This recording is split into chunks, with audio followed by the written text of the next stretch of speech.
Boa tarde a todos. É um enorme prazer estar aqui com vocês novamente nesta tarde maravilhosa. Meu nome é Mônica Moura, sou professora e faço parte da equipe técnica da Casa do Professor. Nem sequer sentimos o tempo passar e outubro já chegou.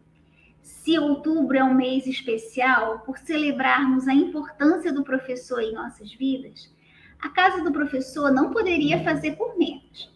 Com uma programação cheinha de novidades, além de oficinas, palestras, cursos, lives, visitas culturais, que vocês já conhecem, nós também teremos a nossa quarta jornada pedagógica. Conduzidas por especialistas, queremos demonstrar um pouquinho da nossa gratidão por tudo que vocês representam para os estudantes da rede de ensino do município de Nova Iguaçu. Vamos lá. Vocês sabem o que é inteligência artificial? Já utilizaram em sala de aula? Então, proponho que vocês se aventurem na aquisição de novos conhecimentos. Hoje nós teremos a live com o tema Os avanços da tecnologia e os impactos da inteligência artificial generativa no contexto educacional, com a doutora em educação, Adriana Rocha Bruno. A Adriana já esteve conosco várias vezes e na última live falou sobre docências contemporâneas, decolonialidade e inteligência artificial generativa. Particularmente, a inteligência artificial generativa na educação personaliza o ensino, automatiza tarefas administrativas, fornece feedback em tempo real e ajuda na identificação das dificuldades dos alunos, otimizando as experiências de aprendizagem. Mas não é só isso. É o que a gente vai ver justamente aqui nesta tarde. Porém, antes de chamar a nossa convidada, comunico que ao final deste encontro aparecerá um link que servirá como lista de presença e certificação, lá no bate-papo. Lembrando que vocês também podem ficar à vontade para fazer comentários, perguntas e elogios no bate-papo. Adriana Rocha Bruno, ela é doutora e mestre em educação pela PUC de São Paulo, com pós-doutorado em educação pelo Instituto de Educação da Universidade de Lisboa. Licenciada em pedagogia, foi professora da educação básica por 17 anos. Professora associada do Departamento de Didática da Unirio. Professora dos programas de pós-graduação em Educação e em Gestão e Avaliação da Educação Pública, ambos da Universidade Federal de Juiz de Fora. Autora do livro Formação de Professores na Cultura Digital, Aprendizagens do Adulto, Educação Aberta, Emoções e Docências. Experiente na área de educação e pesquisa, principalmente a partir dos seguintes temas: docências contemporâneas, ênfase nos estudos decoloniais e na cultura digital, formação de professores, docências no ensino superior, educação online, didática, aprendizagem de adultos, neurociências, emoção e aprendizagem, linguagem emocional e educação, mídias e tecnologias. Então, agora, com muito prazer, que eu convido a estar conosco a professora doutora Adriana Bruno. Seja muito bem-vinda, Adriana. Obrigada, muito obrigada, Mônica, obrigada à Casa do Professor, a essa cidade que eu ainda não conheço pessoalmente, mas conheço de estar aqui, né? E assim, a gente vive se namorando, agora a gente precisa marcar alguma coisa presencial, né, Mônica, para a gente Verdade. também curtir, se cheirar, se abraçar. Gente, é muito bom estar aqui com vocês de novo, agradeço o convite, eu já estou virando da casa, né? É muito bom, eu não consigo negar, né? Quando a Mônica me chama, eu falo, ai meu Deus, vou, né? Enfim, eu gosto demais de estar aqui com vocês e agradeço muito a oportunidade desse diálogo, né? Então, eu vou... feito esses agradecimentos, eu acho que é um momento da gente falar, né, sobre esse tema, e eu aguardo que vocês tiverem dúvidas, perguntas, é um tema que ainda é recente, muita gente tem falado, né, e eu espero contribuir aí com esse processo que está atravessando as nossas vidas docentes, né? Então, a gente precisa falar sobre isso, até para resolver como é que a gente integra isso nas nossas aulas, na nossa prática, no nosso cotidiano mesmo, né? De ser professoras, né? E professores. É isso. Eu posso partilhar? Pode compartilhar os slides. Eles já estão aqui, mas eu preciso que acho que alguém compartilhe. Isso. Bom, gente, olha só. Esse tema, né, é um tema que eu tenho investigado bastante e eu vou falar um pouco para vocês, né, de algumas questões que estão surgindo, tá? Mas antes, como eu tenho feito, eu faço sempre isso, vocês já me conhecem, eu vou ler uma poesia para a gente poder entrar no clima, né? E aí eu trouxe dessa vez a Clarice Lispector com Sou Composta por Urgências, né? Então, eu acho que a gente precisa da poesia hoje mais do que nunca.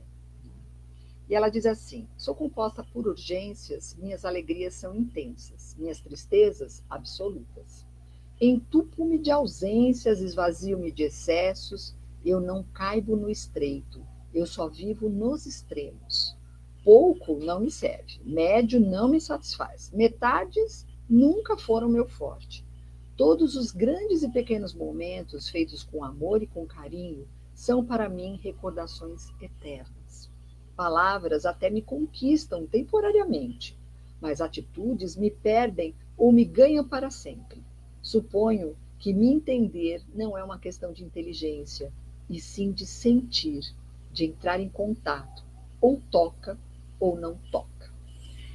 E escolhi esse poema, né, porque é isso, né, o que nos toca, o que nos atravessa, né, e onde que essa inteligência, que segundo, né, o Nicoleles, que é um grande neurocientista, diz que não é nem inteligente e nem artificial, né, vale a pena ouvir as coisas que ele diz, sobre inteligência artificial, inclusive, mas de que forma a gente está sendo realmente, eu gosto dessa expressão, atravessado, né, por esses recursos, por esses dispositivos, que são vários, né, são múltiplas linguagens, são usadas nas inteligências artificiais, mas e isso nos inunda. Eu já falei para vocês sobre a cultura digital há algum tempo, né? Que nós vivemos essa cultura, nós construímos e produzimos essa cultura digital, não temos como fugir dela, porque estamos produzindo cultura, né? Antes do digital existe a cultura, isso que é importante a gente sempre lembrar, né? Então, eu vou falar um pouco de inteligência artificial, vou mostrar alguns recursos, né? Alguns vocês talvez até conheçam, vou fazer alguns pontos de tensão, rememorar o colonialismo digital e as ambiências transformativas nesse momento, tá? Eu acho que hoje a gente não pode, eu não poderia começar sem falar dos desafios da tecnologia ou das tecnologias no ambiente escolar, né? Que é o nosso foco, né? E aí existem 3 pontos que a gente precisa estar atento. Eu sei que vocês estão atentas e atentos, porque vivem e sofrem essas questões, né? Uma delas é a questão da saúde mental, né? Nossas escolas, nossas universidades estão atravessando momentos muito difíceis e delicados no que diz respeito à saúde mental. E eu não estou falando só de estudantes, estou falando de profissionais da educação, professores, que também, né, vêm desafiando esse processo, né? Então, situações muito intensas, fora as síndromes todas, né, que a gente tem vários diagnósticos, laudos e tudo mais, né? A gente tem uma questão de adoecimento psíquico muito grande, social, e claro que a nossa escola é um ambiente vivido, né, habitado por pessoas, e as pessoas que são sujeitos sociais estão também manifestando essas questões desse adoecimento psíquico. Então, questões como ansiedade e depressão parece que viraram cotidianas. E aí eu chamo atenção para isso porque nós não podemos naturalizar essas questões, né? Porque daqui a pouco a gente trata esses aspectos que são muito sérios e que estão promovendo tentativas de suicídio, né? Afastamentos e licenças, tanto por parte de professores quanto de estudantes, porque não conseguem ir para as escolas, não conseguem frequentar o ambiente porque não estão bem, de fato, né? Só quem vive ou já viveu a situação da depressão, por exemplo, consegue entender o que é de fato uma depressão, que não é uma tristeza, simplesmente. A tristeza é um sintoma muito leve perto do que a depressão de fato carrega e faz com as pessoas, né? Então, essa constante exposição nas redes sociais, a gente tem visto que contribuem, né, para pressionar e manter uma presença online positiva que podem contribuir para esses problemas, né? Ou seja, a minha exigência, a exigência social de que eu tenho que estar nas redes, eu tenho que aparecer, e não só aparecer, eu não posso aparecer de qualquer jeito, eu tenho que aparecer com o filtro XYZ para agradar o outro, né? Eu tenho que ter likes, eu tenho que disputar com meus colegas, porque senão eu não existo. É algo que tem desafiado a todos nós, né, profissionais da educação, para lidarmos com os nossos estudantes e as nossas estudantes, né? Especialmente os estudantes que estão mais pré-adolescentes e adolescentes, eles sofrem diretamente dessa questão. Outro ponto é a privacidade e a ética, né?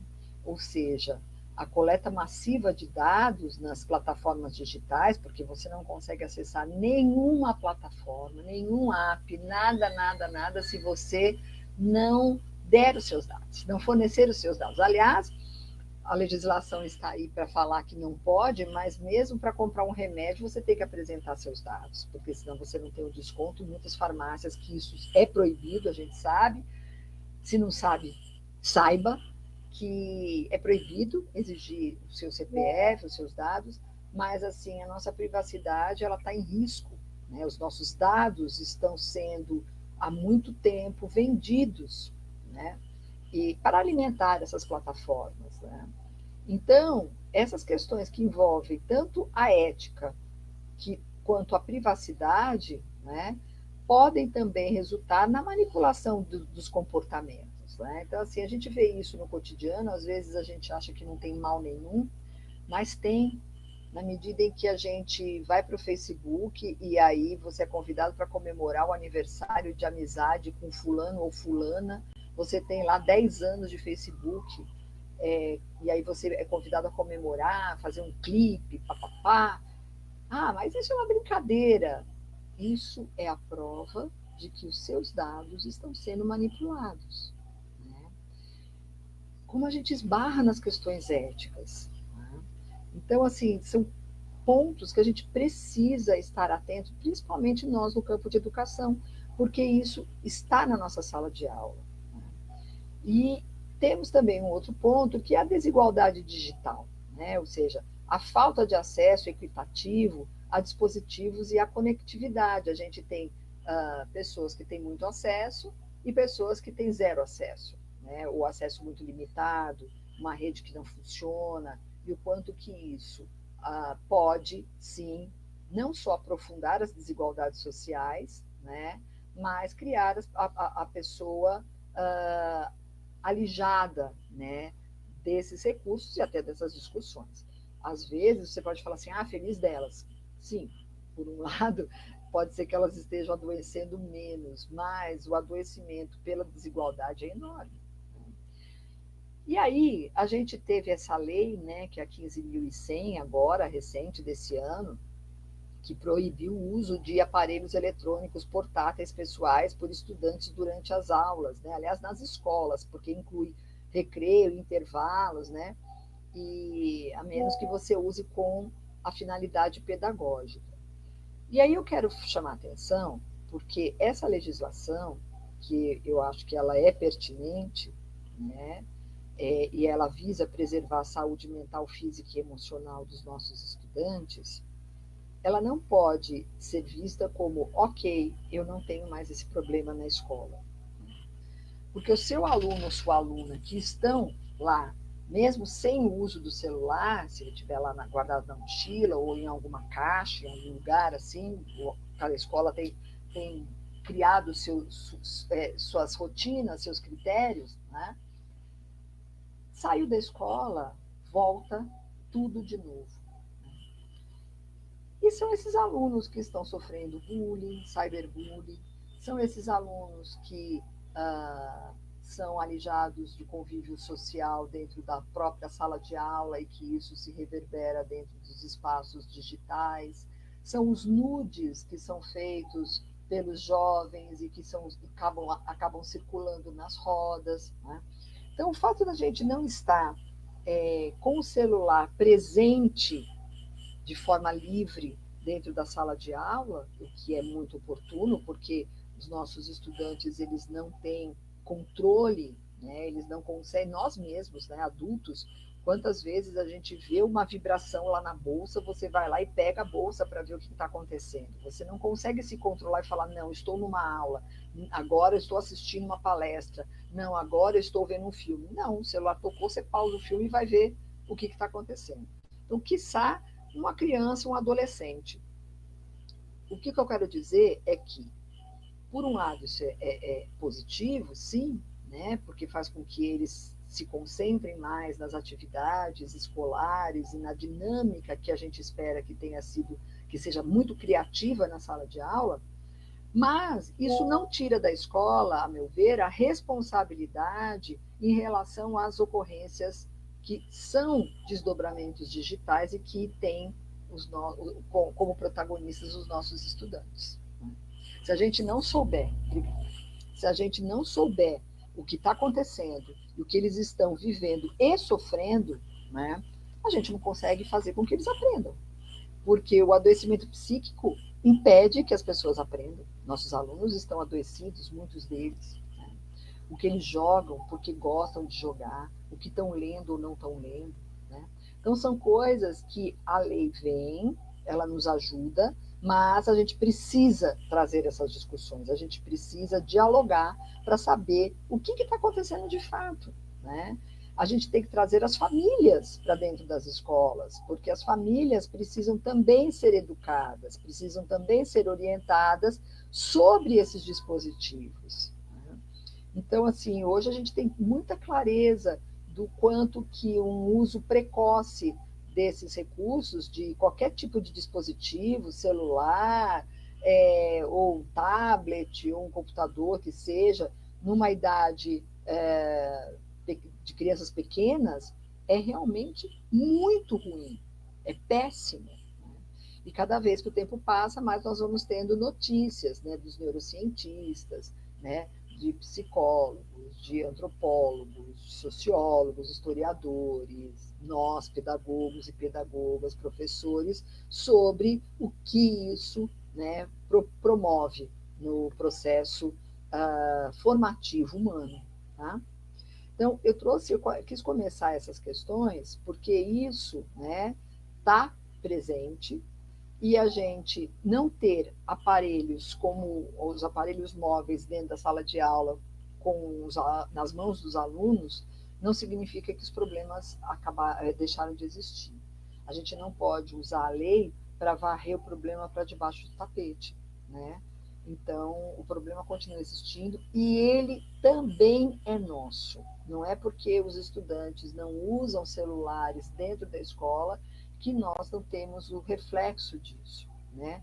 Um estudante que dorme dentro da sala de aula logo cedo porque está cansado, porque varou a madrugada jogando, ou varou a madrugada assistindo filme, ou conversando, dialogando pelas redes, usando as inteligências artificiais, que nós vamos falar agora. Então, são coisas que a gente precisa dialogar e principalmente dialogar com as famílias para que elas tomem consciência e a gente possa colaborativamente fazer algo nessa direção. Tá? Mas o foco que eu queria trazer, porque assim, os avanços dessas tecnologias, eles são imensos, né? E o principal avanço hoje que a gente se dá conta são as inteligências artificiais generativas, aquelas que geram conteúdo, que produzem algum conteúdo nas múltiplas linguagens, né? Então a gente tem, por meio da interferência humana, esses dispositivos de inteligência artificial generativa, eles criam textos, imagens, vídeos, músicas, né? Então a gente pode usar múltiplas linguagens audiovisuais para produzir o que a gente quiser. A gente gera texto, gera arte, gera jogos, gera imagens, vídeos, produz materiais, resolve problemas, escreve textos, enfim, a gente faz muita coisa com a parceria dessas inteligências artificiais. Veja, eu falei parceria, porque eu entendo que as inteligências artificiais generativas, elas não podem ser ignoradas, porque mesmo que você fale, eu não uso, eu não quero, na minha sala isso não entra, você, sinto dizer, mas você está desavisado, porque ela já está na sua sala de aula.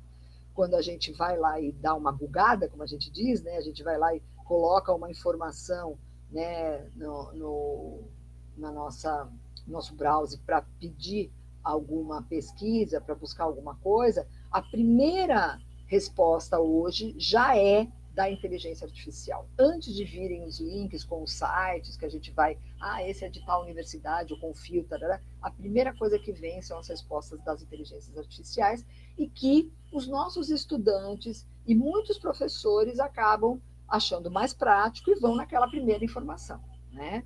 E isso pode ser um problema, porque as inteligências artificiais, como a gente já falou anteriormente, né, na outra palestra que eu dei, elas não são confiáveis plenamente. Tem coisas que são oportunas, confiáveis, mas outras não. A gente tem que o tempo todo acessar essas informações, sempre com o pé atrás, né?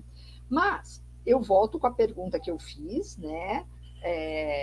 Quando estive com vocês, da última vez, a quem serve, a quem se destina as inteligências artificiais generativas? Eu continuo com essa pergunta e eu vou continuar fazendo, porque a gente precisa problematizar isso, né? Bom, lembrando que as inteligências artificiais, elas não são novas, a gente tem o Alan Turing desde 1950, que ele já fazia aí, né, testes com essas inteligências, né, sobre o comportamento humano, máquinas aprendendo a jogar xadrez, enfim, né? E hoje a gente tem a IA acessível para todo mundo que quiser, né? Então, qualquer pessoa que tenha acesso à internet, a esses dispositivos móveis, pode usar esses recursos. Existem muitos recursos. Aqui é um quadro só com 50, muitos deles eu já testei, mas, assim, existe muito mais, né? E não é assim que a gente tem 50 empresas. Muitas empresas agrupam itens, né, para oferecer para você. Né? A Google, por exemplo, é um pacote que tem um monte de coisa junto, né? Então, da mesma forma, outras empresas estão fazendo isso. Tá? Quero lembrar da questão da racialização digital, que ela vem junto com o algoritmo. O algoritmo, ele não é ingênuo, né? Ele é fruto de uma sociedade e de o pensamento e as ideias sociais e culturais. Portanto, uma sociedade racista, ela vai trazer imagens racistas, como essa, né, da deputada que fez essa questão, né, pediu para gerar uma imagem de uma mulher negra numa favela, de uma deputada negra numa favela, e colocaram essa imagem de uma mulher na favela, mas com uma arma na mão. A mesma coisa quando eu peço um menino palestino, uma imagem de uma criança palestina. Eles deram essas imagens, uma delas com arma na mão. Então, veja, isso é o quê? IA é racismo? Não. É racista? Não. Ela é preconceituosa? Não. Ela reflete o que já está na sociedade, porque ela é programada de acordo com esses dados. Tá?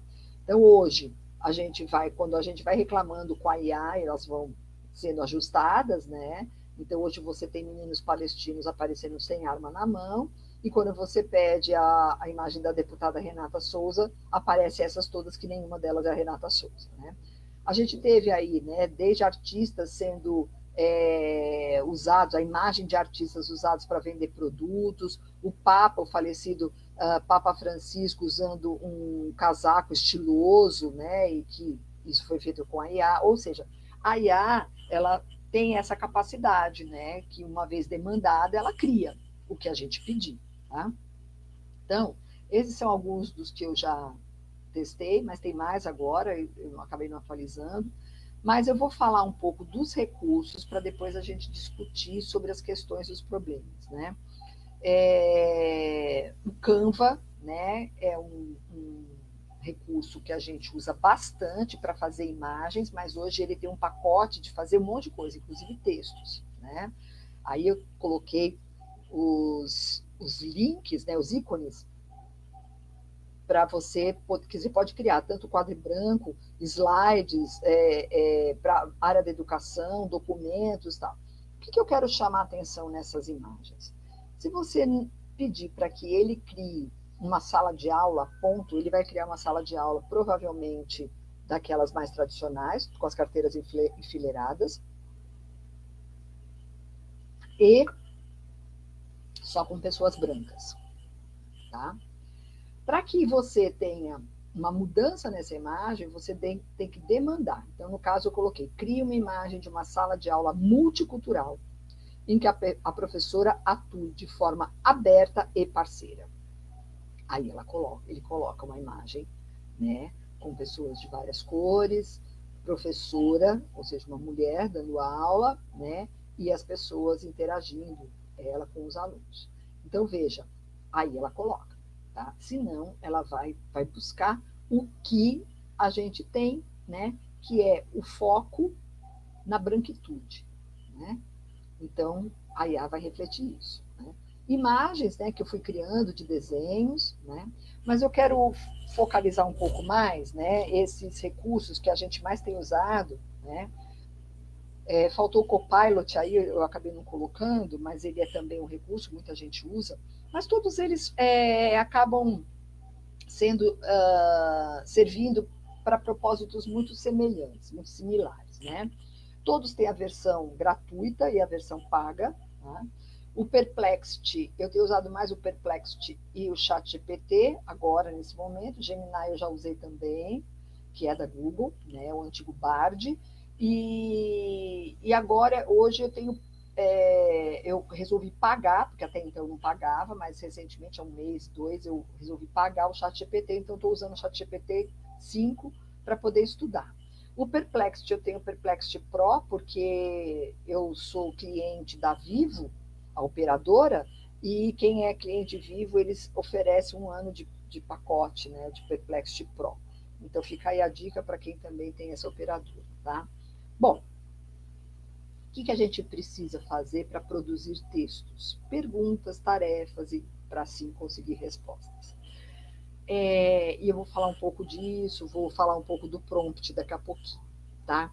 Mas, hoje, por exemplo, o ChatGPT na versão paga, que é o que eu estou usando, ele tem recursos outros, né? Que a gente pode não só colocar aí um comando, como esse que está aparecendo do Gemini, né? Mas aí o GPT-5, eu deixei as telas abertas, você pode adicionar fotos e arquivos, usar um agente, né, que é um assistente para te ajudar, pesquisar, fazer pesquisa profunda, criar imagens, usar conectores.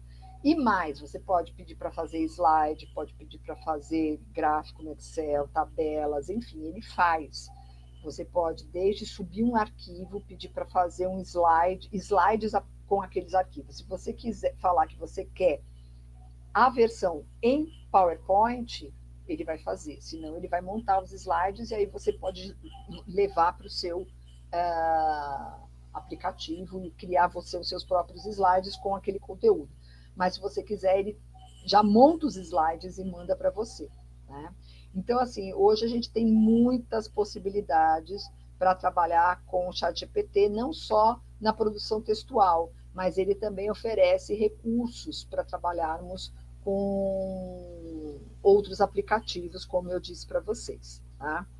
Uma das questões que a gente criticava, né, até o ano passado, que era que eles não traziam, tanto o ChatGPT quanto o Gemini, Perplexity, eles não traziam as referências, e hoje já traz. Né? Hoje eles já trazem as referências, eles já colocam, inclusive, de onde tirou.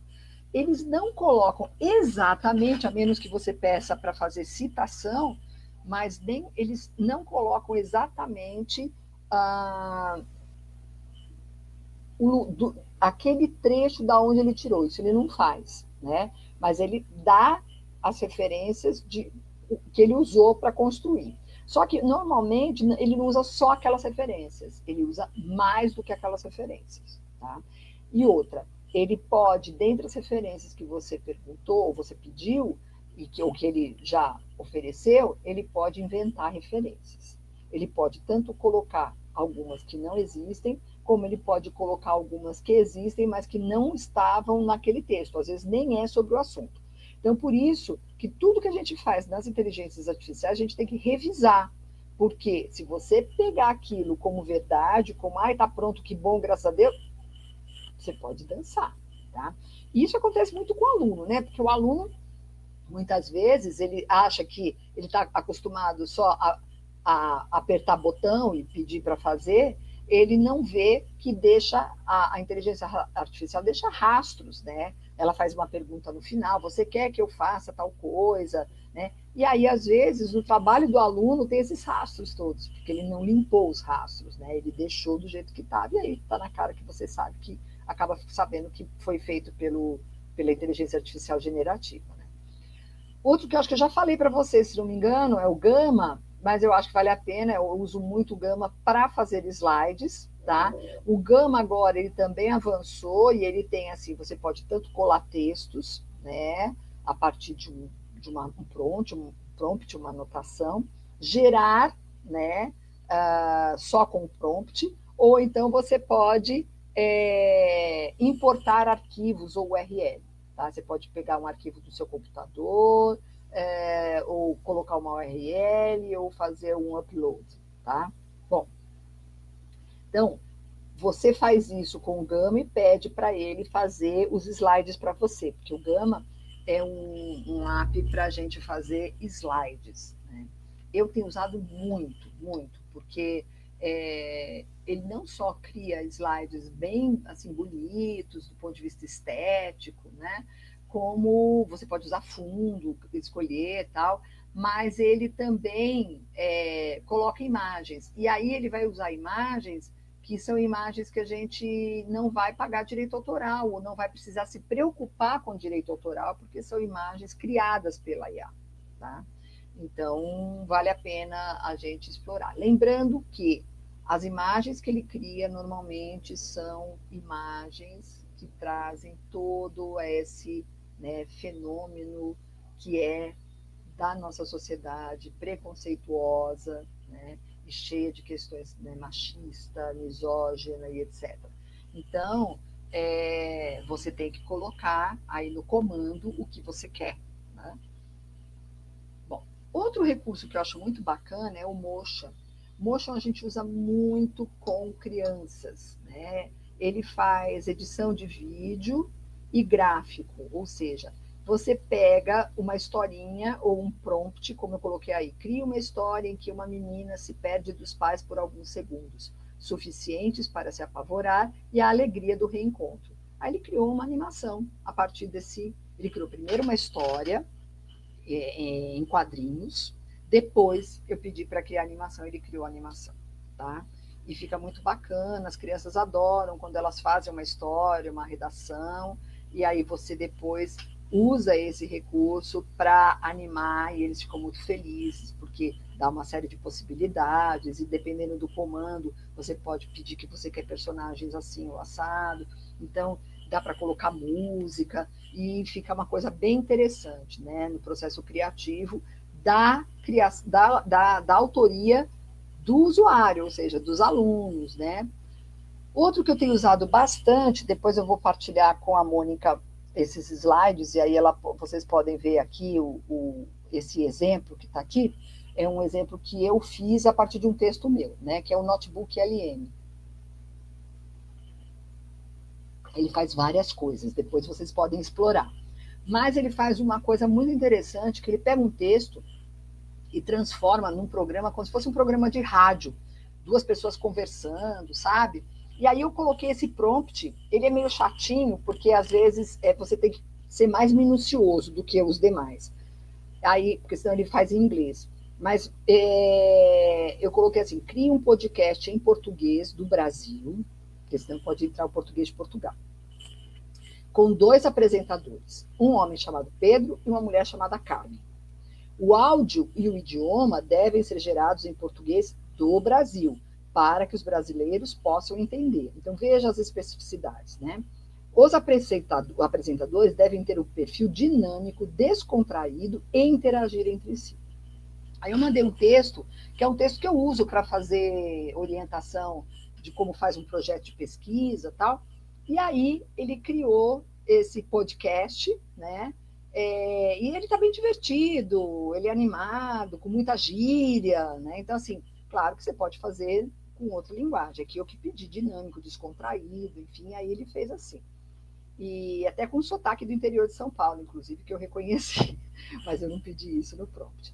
Então, assim, veja, é interessante porque às vezes você tem um texto que tem uma linguagem mais difícil e você quer trabalhar com seus pares, ou num processo formativo, com adultos, ou com jovens, enfim, com crianças também, você pode aí transformar um texto num podcast, ou pedir até para criar do nada, tá?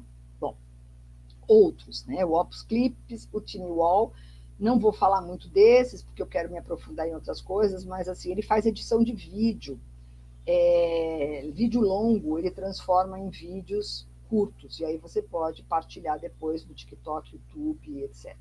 Então, assim, às vezes você tem um vídeo longo e ele faz uma edição, ele sintetiza vídeo, né? Então, veja, se eu tenho tudo isso à minha mão, né, para quê, né? Ou para que não? Eu estou falando para quê no sentido do nosso aluno, né? Eu que trabalho mais com ensino superior e tenho acesso a isso, eu tenho tomado muito cuidado em pensar e dialogar com os meus alunos sobre o que a gente hoje pede para esses alunos, né? Como que a gente desenvolve, que estratégias a gente usa para desenvolver o conhecimento diante de um arsenal de possibilidades, né? Então, nas minhas aulas, por exemplo, eu tenho usado muito produções textuais manuais. Até fiz isso essa semana. Ontem eu fiz com essa semana, segunda e quarta, que eu dou aula à noite, à tarde e à noite, e aí eu fiz isso com as minhas turmas, né? Ou seja, eu peço que guardem os celulares, porque no ensino superior não está proibido, e eles têm que desenvolver um texto à mão. E é interessante porque eles têm que criar do nada, eles não têm onde consultar. E é interessante você perceber a dificuldade que muitos apresentam, porque a primeira coisa quando você pede alguma atividade, alguma tarefa, é buscar o celular. A gente mesmo, né? Deixa eu ver aqui que é mais rápido, né? Não, vou fazer assim porque é mais rápido.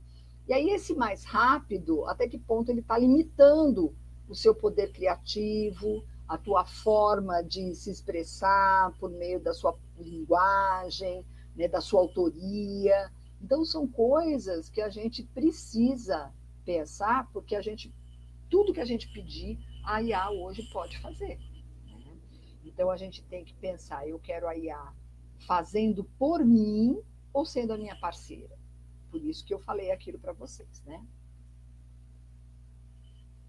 Bom, mas eu acho que é importante, como a gente não pode fugir disso, a gente tentar saber fazer como é que a gente faz, por exemplo, um prompt, né? Eu mostrei alguns aí para vocês que eu faço, mas eu resolvi trazer aí um pouco de orientações sobre isso, né? Porque os prompts, eles são enunciados, né? São aquelas frases que a gente usa para orientar a inteligência artificial para que ela atenda ao que a gente quer fazer, né? Então, o que é criar um prompt? É elaborar um bom enunciado ou uma pergunta, como se você fosse fazer uma avaliação. Se você não pergunta direito, quando você faz uma avaliação, se a sua pergunta não está bem elaborada, você acaba tendo que aceitar qualquer resposta, né? Tá? Então, por exemplo, eu lembro, né, quando eu trabalho a questão da avaliação, né, se eu viro para um estudante e pergunto numa avaliação, numa atividade qualquer, né, o que você pensa sobre tal coisa? Eu tenho que aceitar o que ele quiser, porque é o que você pensa, né? Então, aqui é a mesma coisa, a gente tem que explicar a tarefa, situar contexto, definir formato e estabelecer critérios, tá? Então, assim, é uma pergunta, uma instrução que a gente dá para a IA, ela funciona como enunciado, uma questão de prova, quanto mais claro, melhor a resposta, né? Porque a gente tem que entender que as inteligências artificiais, elas são limitadas, elas trabalham a partir do que a gente oferece para elas, né? E elas têm um banco, né, de dados gigante que ela vai pesquisar. Então, se você fizer uma pergunta muito ampla, ele vai responder de forma ampla, evasiva e nem sempre o que você quer. E aí você vai ter que ficar refinando até conseguir chegar onde você quer, né? Então, quanto mais a gente usa, mais a gente consegue perceber, né, esse refinamento, né? Então, assim, dicas, né? Diga o que a IA deve fazer, explique o contexto ou público, detalhe o formato esperado e refine até chegar no resultado desejado. Então, por exemplo, você quer que ela haja como um professor universitário, então você vai ter que colocar. Você é um professor universitário, então haja como um professor universitário, né? Produza uma atividade ou uma atividade acadêmica para estudantes do curso tal, de tal idade, de uma universidade pública ou uma universidade privada, de tal lugar. Então, assim, quanto mais elementos você der, mais ela vai poder te atender de forma mais exata, tá? Então, por exemplo, se eu coloco um prompt vago, explique Piaget, ela vai falar um monte de coisa de Piaget. Mas você vai falar, mas eu não queria isso, né? E aí existe algo que chama GRIA, né? Que é Guia, Relevância, Instruções e Ajustes. Mas isso não é importante, tá? Mas, assim, dentro dessa ideia, você tem que explicar, você quer que a inteligência artificial explique os conceitos de Piaget para professores do ensino fundamental, em formato de resumo, com exemplo de sala de aula, e até mais ou menos 150 palavras em linguagem simples, ou seja, você pode refinar isso. Então, você pode explicar os conceitos de assimilação e acomodação de Piaget com exemplos de sala de aula para crianças de 10 anos. Você pode fazer isso, tá? Ele vai te atender. Então, veja, quanto mais eu elaboro um prompt, mais eu tenho condições de ser atendido na minha demanda, tá? Então, retomando, né? Pense no que você quer, no objetivo pedagógico, especifique o público, alunos, professores, famílias, qual a faixa etária, escolha o formato, você quer resumo, lista, tabela, quiz, mapa conceitual, você quer questões de múltipla escolha, você quer verdadeiro ou falso, você quer associações, tudo, né? E que formato você quer? Você quer um texto, você quer um fluxograma, então, tá? Aí você vai adicionando os critérios. Eu quero 3 múltipla escolha, 2 dissertativas, uma verdadeiro ou falso, né? E se você quiser limite de palavras também, porque muita gente usa, por exemplo, para fazer resumo, de artigo, né? Resumo de artigo tem limite de palavras, então às vezes você precisa, você tem um resumo e você está com dificuldade de tirar palavras, você pode pedir para te ajudar nisso, né? Teu resumo está pronto, aí você precisa de 300 palavras e você não está conseguindo, o resumo está longo, então você pede ajuda e eu quero que você me ajude a fazer, sintetizar esse resumo com X palavras, só que depois você tem que ler, tá? Porque às vezes ele coloca a palavra que não tinha, ele usa muito, às vezes, traduções que não são correspondentes. Bom, então, outra questão que as pessoas fazem, já falei isso para vocês, mas vou falar novamente, porque isso não mudou.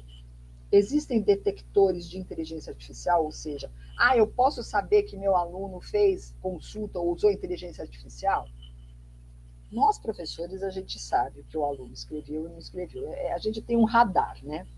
E aí, então você olha, você está lendo um texto do aluno e fala, isso aqui não foi ele. Ou então, assim, esse parágrafo foi ele, mas esse outro parágrafo não foi ele. A gente sabe.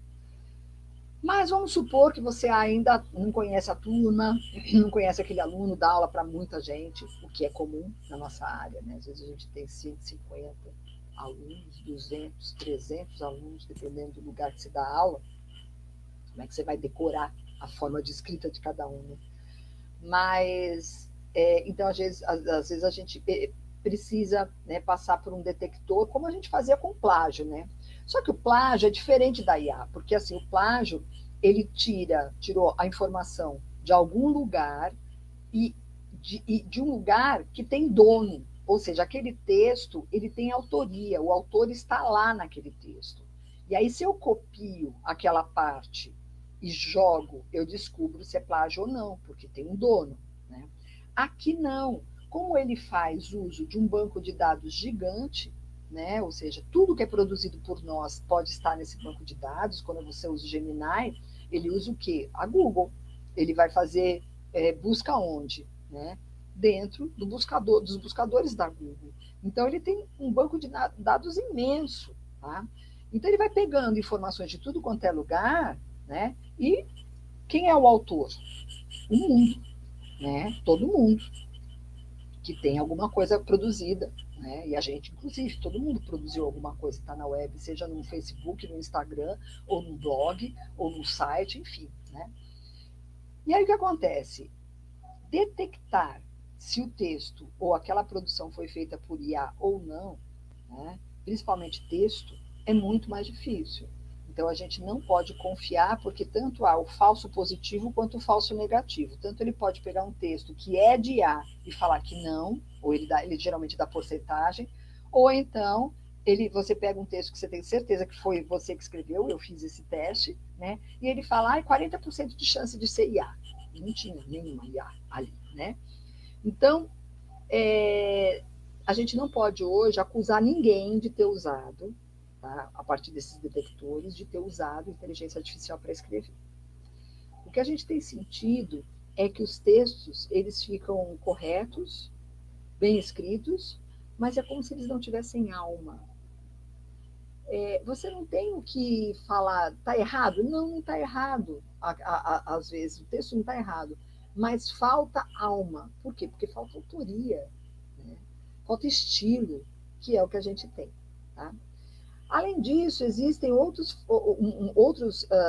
recursos que são chamados de humanizadores de texto. Isso é um paradoxo, né? Você tem ali, você pede para uma inteligência artificial fazer um texto, ela faz, aí você manda para um humanizador de texto, que nada mais é do que uma outra inteligência artificial que vai humanizar o seu texto, ou seja, vai deixá-lo com cara de humano. E aí isso é um paradoxo, né? É um absurdo, uma aberração, porque é uma inteligência artificial humanizando. Né?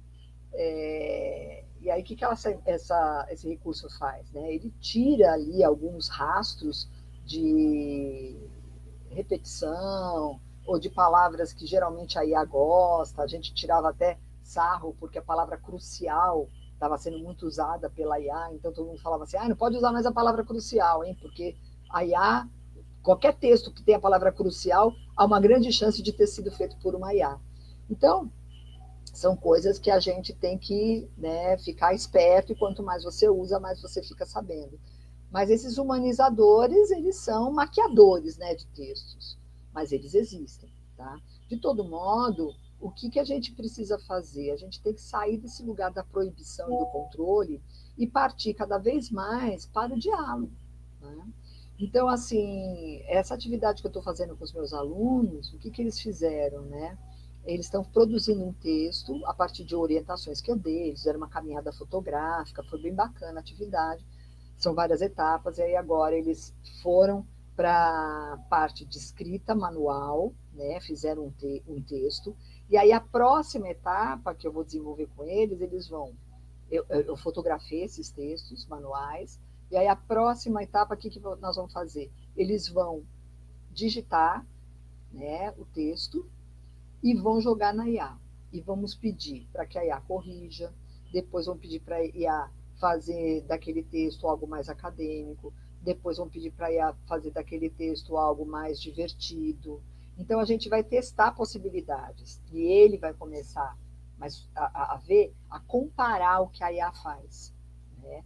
Mas veja, ele não abriu mão da autoria, que é o que me interessa, porque o texto foi feito na nossa sala de aula pelos alunos, cada um fez o seu.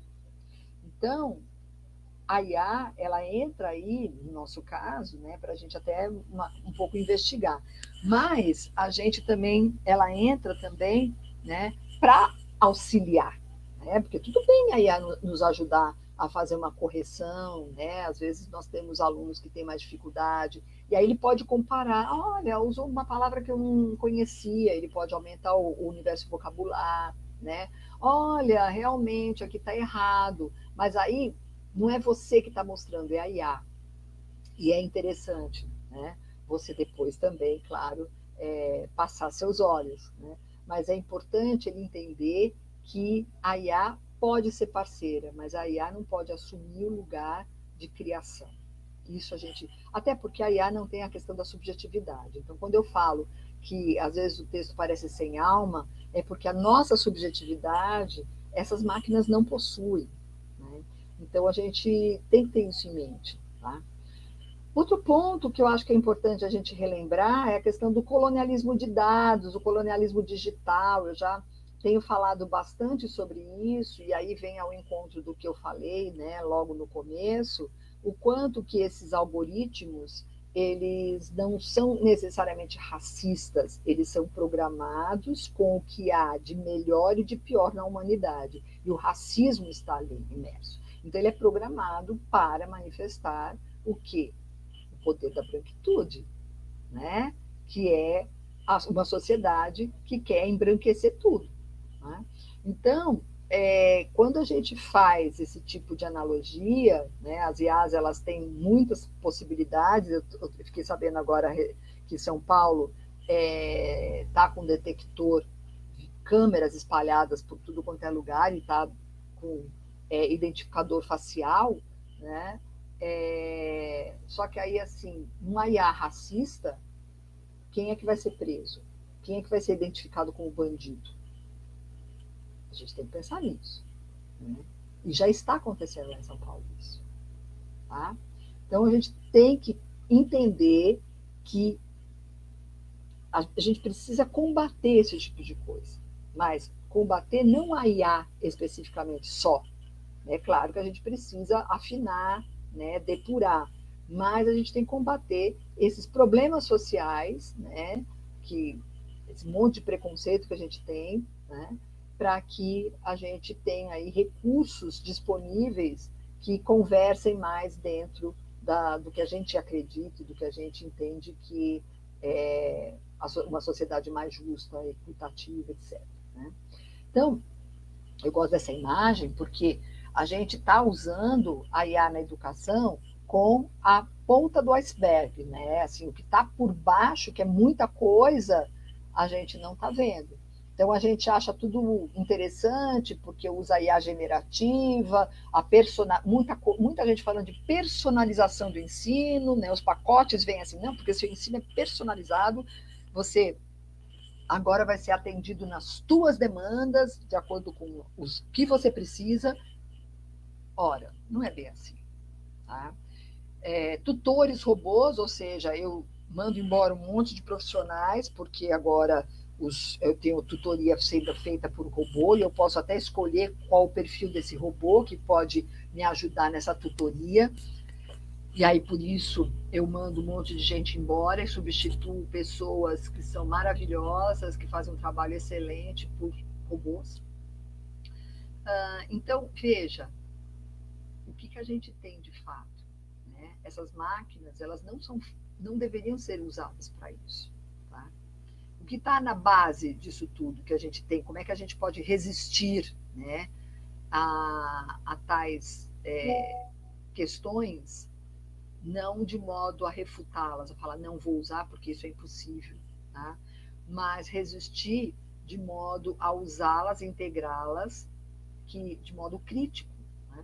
Então, pensar realmente, né, na questão que eu falei do colonialismo digital, trabalhar com letramentos críticos, porque não adianta só usar, a gente tem que usar com criticidade, né?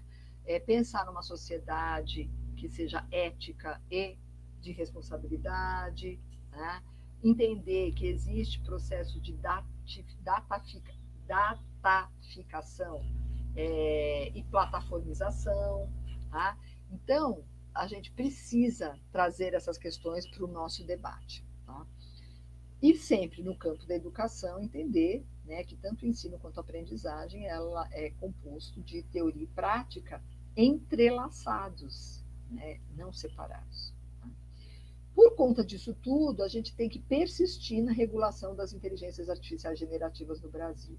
Não dá para a gente não regular, porque senão a gente fica sujeito, né, se assujeita, tá,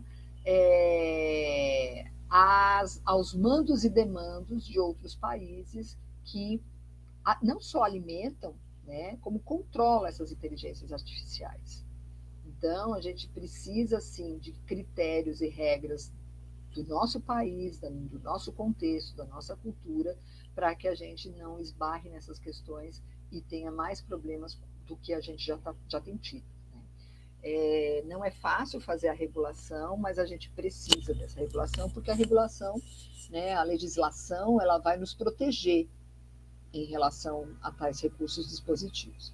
Alguns autores falam algo que eu acho que é interessante, né, que é menos mimesis, ou seja, menos mímica, né, e mais poiesis, que são a capacidade de autorregulação, né, autocontrole nosso. Nós precisamos controlar e não elas. Né? Então, buscarmos então, uma abordagem decolonial, trabalhar dentro de uma perspectiva que de desobediência epistêmica, né, ou seja, a luta contra esse epistemicídio, né, e a resistência para que a gente não se torne colonizados digitais, né, que é isso que aquele Davidson, Faustino e o Leopold falam. Né? Acesso à educação, ou seja, todo mundo tem que ter acesso à educação e ao que há de melhor na educação, do ponto de vista estrutural, recursos, ferramentas, enfim, né? E combater, como eu já disse, a questão do colonialismo digital. Então, o que a gente hoje vê, que eu entendo que quando a gente tira o celular daquele contexto, né, a gente não tem que tirar apenas um aparelho, a gente tem que resgatar uma série de possibilidades, né, que o ser humano precisa. E aí entra a ideia da educação híbrida, que não é simplesmente não usar dispositivos, porque os professores não abrem mão disso, nós professores não abrimos, a gente precisa disso. Né? Ontem, quando eu dei a atividade que os meus alunos fizeram em sala, eu pedi para guardar os celulares, eu mesma falei assim, olha, avisem aí a família, os amigos, quem quer que seja, que você vai ficar pelo menos 1 hora sem acessar celular, então eles podem achar que aconteceu alguma coisa. E foi batata, todo mundo avisando no celular, olha, vou desligar meu celular, tal. Por quê? Porque a coisa é tão complexa e a gente usa tanto, a gente está tão disponível, que se você não responde naquele momento, é possível que as pessoas se preocupem mesmo, né? Que você foi assaltado, que você teve algum ataque, alguma coisa. Então, assim, a gente hoje precisa repensar nesse contexto social que a gente está vivendo. Mas precisamos resgatar os múltiplos espaços, idades e gêneros, né? A gente precisa, então, por exemplo, né, as notícias que a gente tem das escolas sem celulares são escolas que hoje estão com estudantes que brincam mais, né?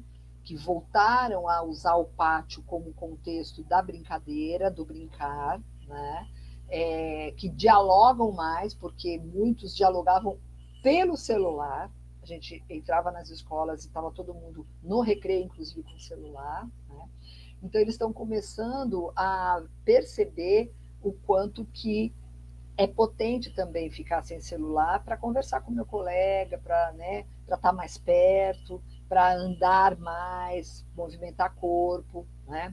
Mas isso não significa que as tecnologias não vão estar, né? Porque assim, elas estão nos museus, elas estão conosco, ou seja, a gente tem momentos para uso, como eu disse, né, que eu vou usar. Meus alunos e vocês, qualquer um pode fazer esse tipo de atividade que eu estou falando na escola também, ou seja, ok, agora todo mundo vai pegar seu celular, nós vamos acessar a IA e você vai colocar o seu texto, o que você escreveu à mão na IA. Vamos ver o que ela vai falar. Né? E aí a gente vai comparando. E aí eles vão entender, né, o que é possível fazer com a IA e o que pode ser prejudicial. E isso eu estou falando de um prejuízo pedagógico, mas esse prejuízo ele é imenso, né? Desde a questão de memória, a questão de sinapses, que a gente pode estar correndo muito risco, né? De perda, né, de memória, alguns já estão associando, inclusive, a Alzheimer, enfim, são elementos que a gente precisa cuidar como educadores. Tá? Então, assim, o quanto que a gente precisa integrar. Né? Eu estou mostrando essas imagens sem, né, as tecnologias digitais, porque elas estão presentes no nosso contexto. Né?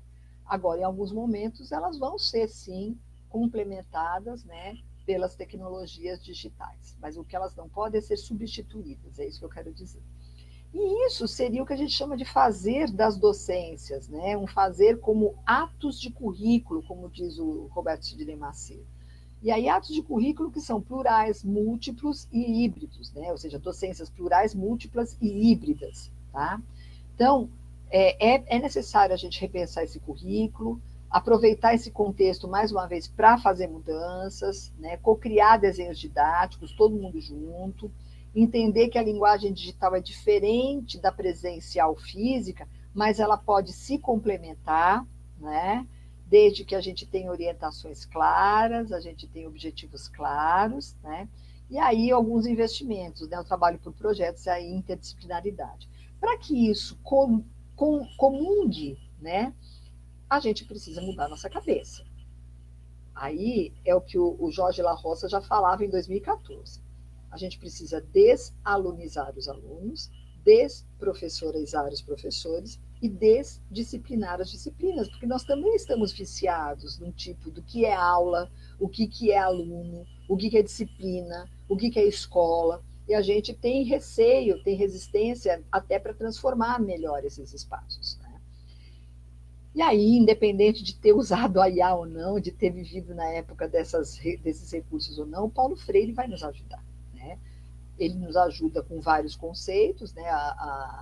A questão, né, da conscientização é um conceito muito forte nele, que a gente precisa, é consciência com ação, não é só ter consciência, é ter consciência com ação. Mas esse conceito do inédito viável, né, que é o quê? A coragem da gente se colocar frente ao velho e ao que parece impossível, e antever aí a possibilidade de criação do novo. Então, o inédito viável é assim, o que eu perdi do que era anterior, né? E o que eu posso, né, renovar, inovar, transformar, né, a partir do velho. Né? Então, diante de uma situação limite, de uma situação com a qual eu não posso lutar, como a inteligência artificial, o que eu faço com ela? Né? É o inédito viável. Lembrando que isso tudo está dentro de conceitos utópicos, da utopia, mas só que a utopia, para o Paulo Freire, não é o inalcançável, né? Mas sim é algo, é a possibilidade do fazer, né? Do sonhar coletivamente. É a dialética do denunciar, criticar, mas anunciar. O que eu coloco no lugar? Né? O que eu faço com isso? E é um pouco dessa reflexão que eu queria trazer para vocês a partir desses recursos. Então, não é falar, não vou usar, tanto que eu mostrei como é que uso, mas de uma forma crítica, sabendo os resultados disso, né? Hoje, quando eu peço um trabalho para um aluno, dependendo da faixa etária, eu tenho que pensar se eu estou corrigindo o trabalho dele ou estou corrigindo o trabalho feito pela IA, porque isso é fato, né? E aí eu faço o que com isso? Vou proibir? Como é que você vai saber? Então vamos conversar, vamos mostrar para esses estudantes, para esses colegas, professores, né, o que há de bom, o que há de ruim. Eu uso muito para o meu planejamento, para as atividades que eu vou criar, para fazer sínteses, né, para fazer slides, para trabalhar com dados na pesquisa, quando eu tenho uma quantidade imensa de dados. Então, é muito interessante, muito importante, mas eu não posso fazer com que esses recursos substituam o meu fazer, a minha autoria. Tá? E aí eu vou passar agora um pedaço de um vídeo para vocês, né?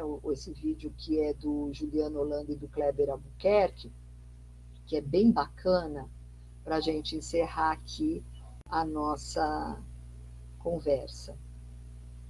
Espera lá.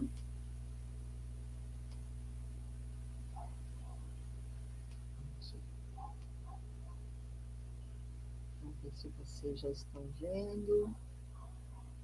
Vocês podem me ajudar aí colocando a minha tela? Que eu parei de partilhar outra, agora eu estou partilhando essa. Mônica, está me ouvindo? Quem tem que abrir para mim são vocês.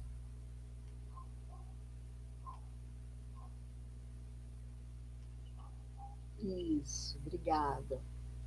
Então vamos colocar aí o fone, porque é bem bacana. Esse clipe ele foi feito por esses dois autores, né? E eles são do Recife, e eles criaram também o clipe dessa música, que é uma música bem bacana, que fala sobre inteligência artificial. A música chama-se Inteligência Artificial, e eles criaram também um clipe por IA. Então vamos lá ouvir.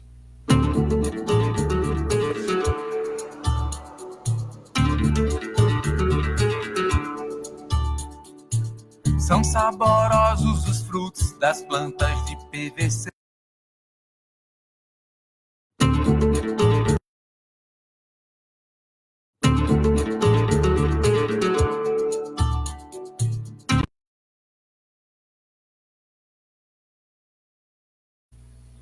Ah, tá, agora acho que vai, né? Espera aí.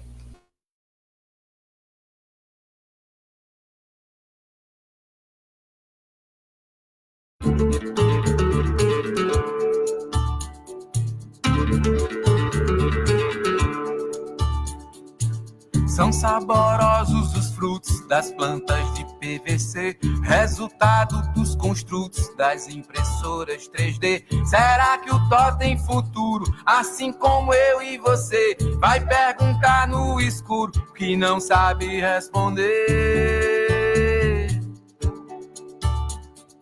Pelo sabor do mistério, se somos grãos de carbono, feitos do mesmo minério, filhos do mesmo abandono.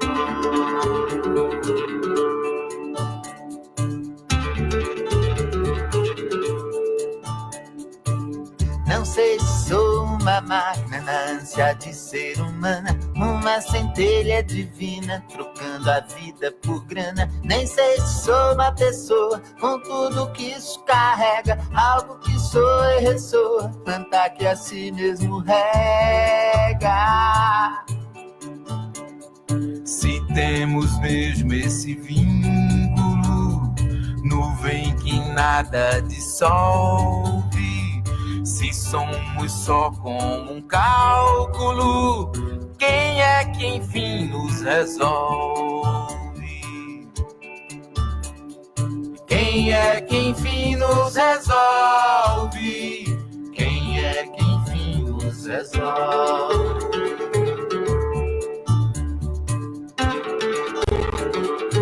Se no Google tem de tudo, que rolem os metadados, pois nesse jogo de ludo, com sonhos aquartelados, quando as ações despencarem e todas caem algum dia, seja por se carcomerem ou falta de poesia,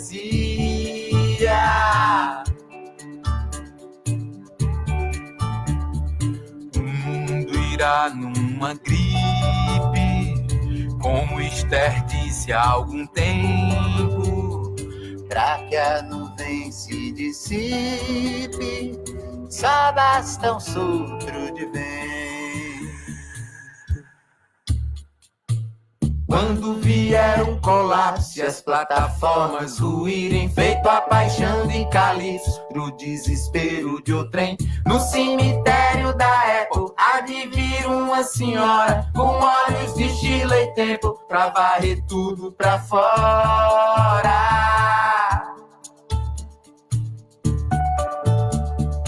sussurrando feito oráculo no ouvido de Steve Jobs, se somos só como um cálculo, quem é que enfim nos resolve?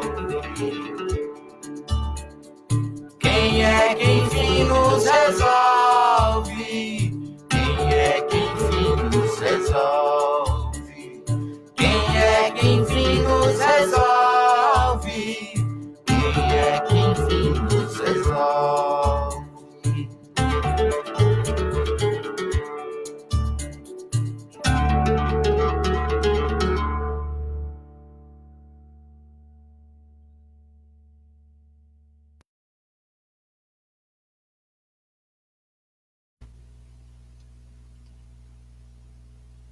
Então, gente, olha, a gente encerra, então, esse clipe que eu acho que dá para a gente aquecer aí e falar alguma coisa. Obrigada. Adriana, Bruno, maravilhosa a sua fala. Aqui no bate-papo colocaram, né, live interessante, parabéns. Outras pessoas também, né, colocaram que já fazem uso de algumas, né, de algumas IAs. Enfim, gratidão, né? A Thaís escreveu agora. Informo que apareceu também o link para avaliação, né, e certificação. Lembrando que o certificado vai ser enviado para o e-mail do participante. E, Adriana, assim, muito pertinente, né, a sua fala. A gente está vivendo, assim, num mundo tão complexo, né, tão interconectado, com o boom da IA, né, e isso traz também muitas indagações em relação, né, ao futuro, né, de como essa IA será utilizada. Claro que ela otimiza as coisas, como a gente falou até mesmo, mas a gente precisa ter essa cautela, como você mencionou, em relação aos princípios éticos, né? A necessidade de uma regulação, de uma legislação, né? Você trouxe também outros pontos muito interessantes, a questão da exclusão digital que a gente vive, a questão do racismo também, algoritmo, enfim. E aí eu trago também até outros temas, né? A questão o jogo das próprias identidades, né? Quando esse humano se mistura com a máquina, né? Com essa... como você mencionou logo no comecinho, né, nas redes sociais, a gente compartilha a nossa vida ali nas redes sociais e nem sempre aquilo corresponde à realidade, né? Então, como fica essa nossa identidade, né? Como fica essa nossa subjetividade?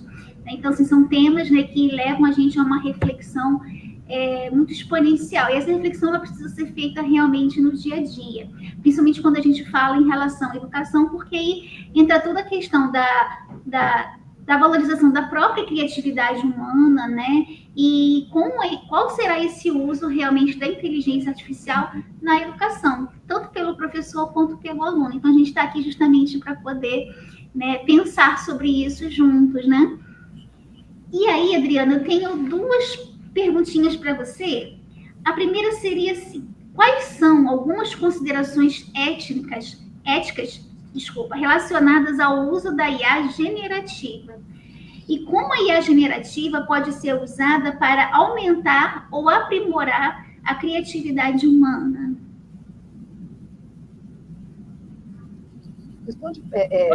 Fala a segunda de novo, Mônica, só por favor. Sim, sim. Como a IA generativa pode ser usada para aumentar ou aprimorar a criatividade humana? Se ela é armazenada com a nossa criatividade, né? São os nossos dados que alimentam, né? Mas como que ela pode, de uma certa forma, colaborar também para esse aprimoramento da nossa criatividade no dia a dia? Então, essa questão da ética, né? Obrigada, Mônica, pelas perguntas, mas assim, essa questão da ética é algo que está dentro do rol de questões que a gente se faz a todo momento, né? Eu penso que hoje uma das questões que estão ligadas à ética, que está ligada à ética, tem a ver com a autoria, né? Porque, assim, uma das questões que me fazem sempre quem é o autor nos textos, no que a inteligência artificial produz, né? O que a gente tem entendido é que a autoria, ela não é da IA, ela é de quem criou o prompt, né? De quem propôs esse prompt. Mas, de todo modo, a questão ética, ela vai no sentido... Acho que está um ruído, não sei o que está acontecendo, que eu estou escutando. Oi? Eu estou ouvindo um ruído, não sei se vocês estão ouvindo. Deve só se for do nosso ar-condicionado. Ah, tá. Vou pedir para desligar o aparelho. Não, acho que se você desligar o seu microfone enquanto eu estou falando... Sim, talvez... é melhor. Então... melhorou. Acho que era isso mesmo. Então, essa questão da ética e da autoria te coloca na situação de pensar que usos que eu estou fazendo, né, e até onde eu me permito usar a IA para fazer algo que eu poderia fazer, né? Então, mais só do que os usos indiscriminados, eu acho que a questão ética ela vem como ela deveria vir para tudo, né? Não especificamente para a IA só, né? Então, assim, mas pegando a IA como mote, a gente pensar, por exemplo, eu estou escrevendo ou estou produzindo algo com apoio, né?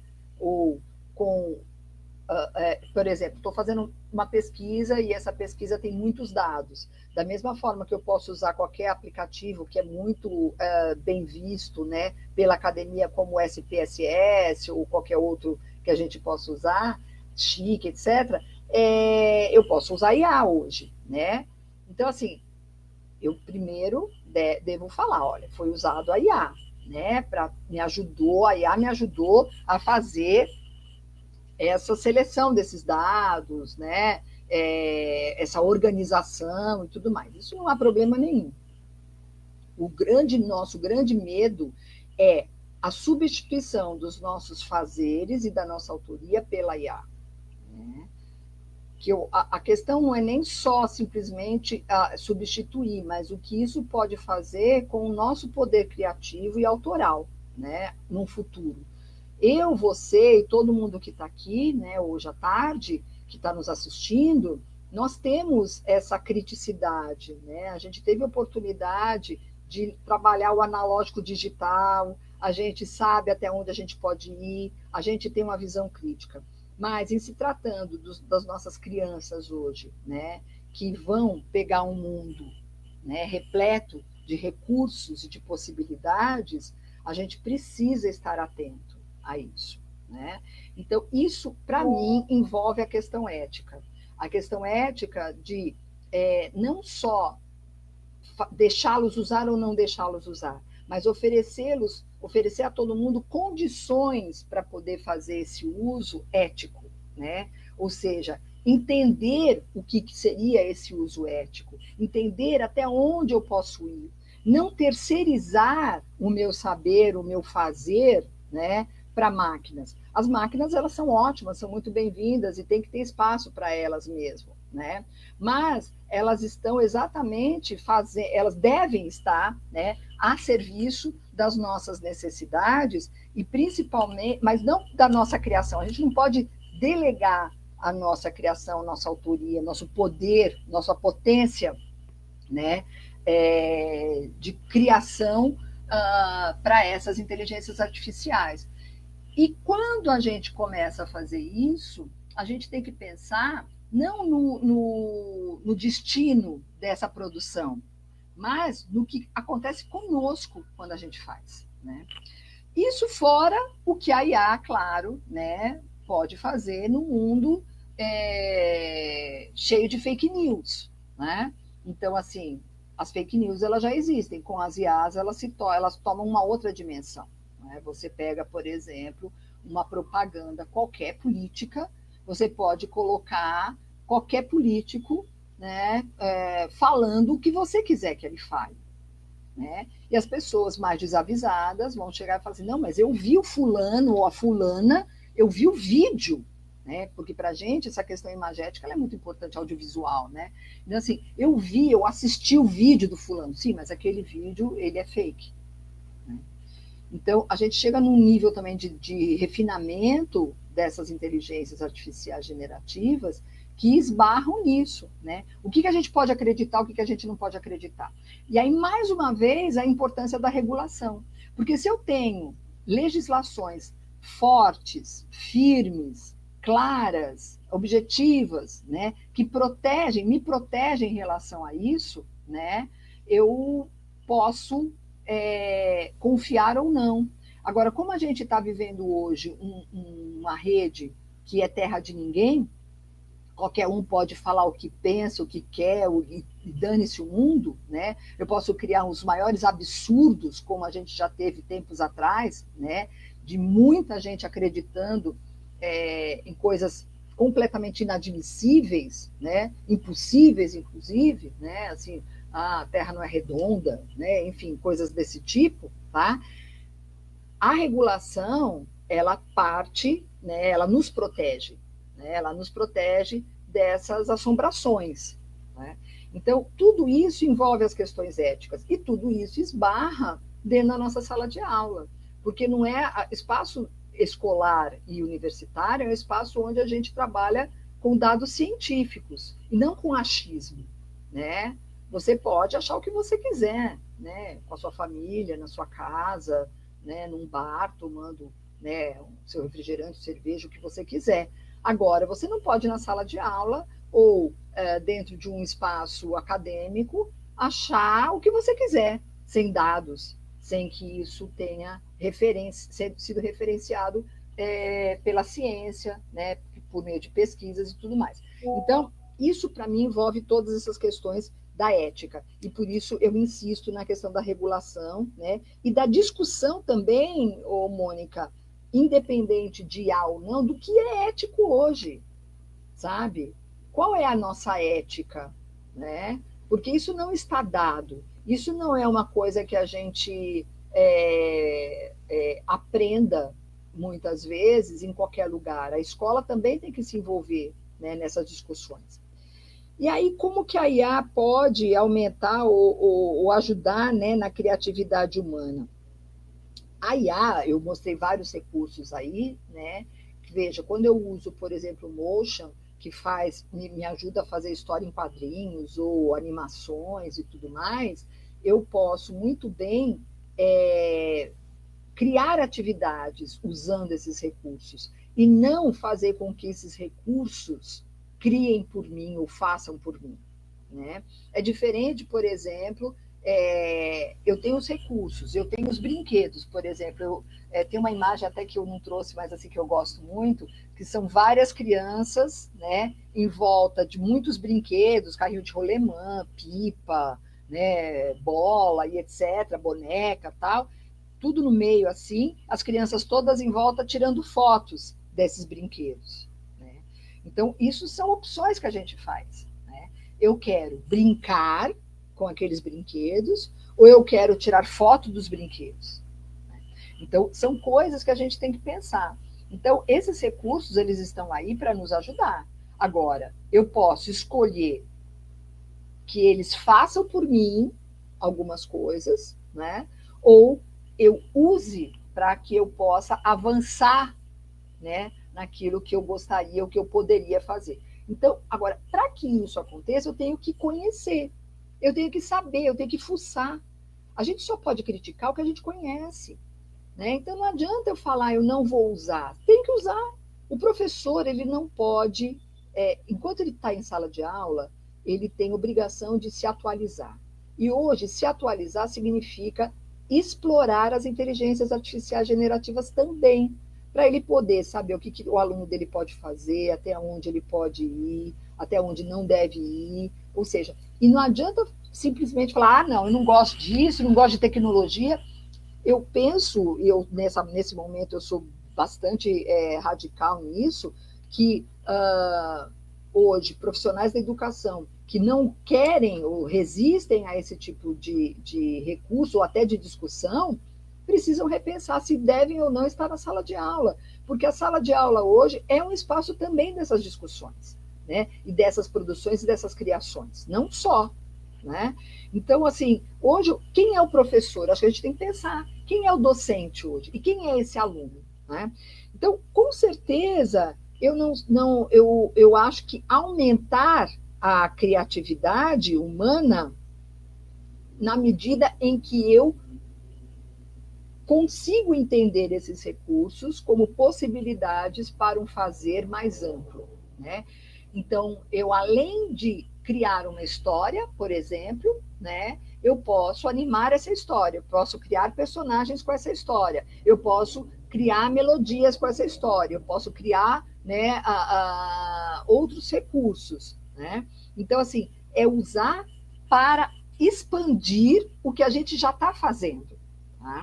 Então, nesse sentido, sim, ela nos ajuda. Mas lembrando que o poder criativo é nosso, por quê? Porque quem dá o prompt somos nós. Um prompt, um enunciado empobrecido, vai oferecer dados empobrecidos. Um enunciado bem rebuscado, bem elaborado, vai me dar um retorno na mesma direção. Então, eu acho que é um pouco nessa linha que eu penso. Não sei se eu consegui te responder, Mônica, te agradeço.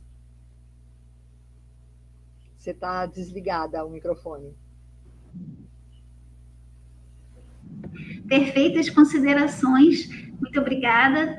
E assim, para a gente que já está se encaminhando para o finalzinho, né?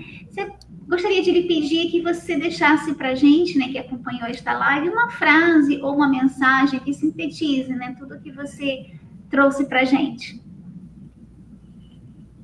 Eu acho que, assim, uma frase... Eu trouxe uma poesia no começo, né, que eu acho que a Cecília ela nos ajuda a pensar um pouco mais sobre essas questões, né?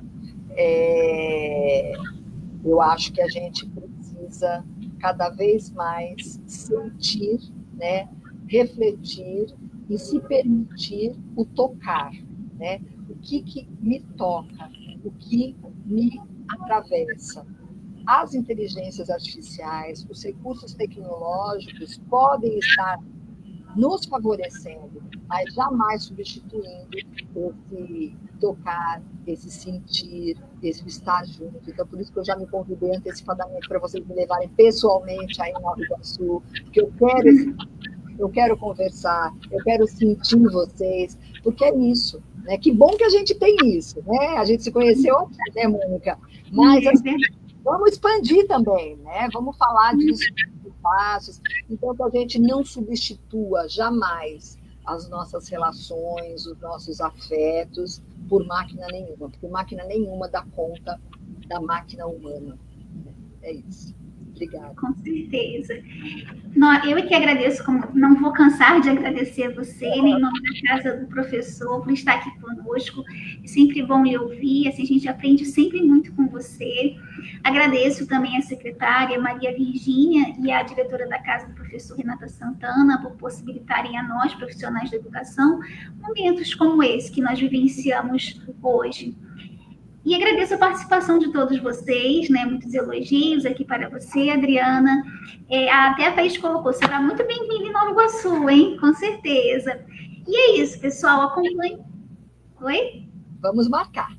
Vamos, sim. E é isso, pessoal. Acompanhe sempre a programação da Casa do Professor nas redes sociais, compartilhem. Afinal, vocês sabem que a missão principal da Casa do Professor é sempre oferecer atividades nas mais diversas áreas, né? Boas atividades para vocês. E lembrem-se, agora vocês podem acessar a live. Ela não fica mais gravada no Facebook da CEMED, porque o Facebook agora só dá um período de 30 dias. Depois de 30 dias, eles automaticamente retiram a live da página, né? Então, por isso, a Casa do Professor agora tem um canal no YouTube, tá? É @casadoprofessor.Nova Iguaçu, sem cedilha. E aí vocês podem, né, acessar lá, ver quando vocês quiserem, compartilhar com quem não pôde estar aqui ao vivo. Tá? E Adriana, Bruno, feliz mês do professor. A todos vocês, um feliz mês do professor. E é isso. Até breve. Até, querido. Tchau, tchau. Depois me manda o link, tá? Da live. Com certeza. Tá bom. Manda sim, pode deixar. Tchau. Beijo. Tchau.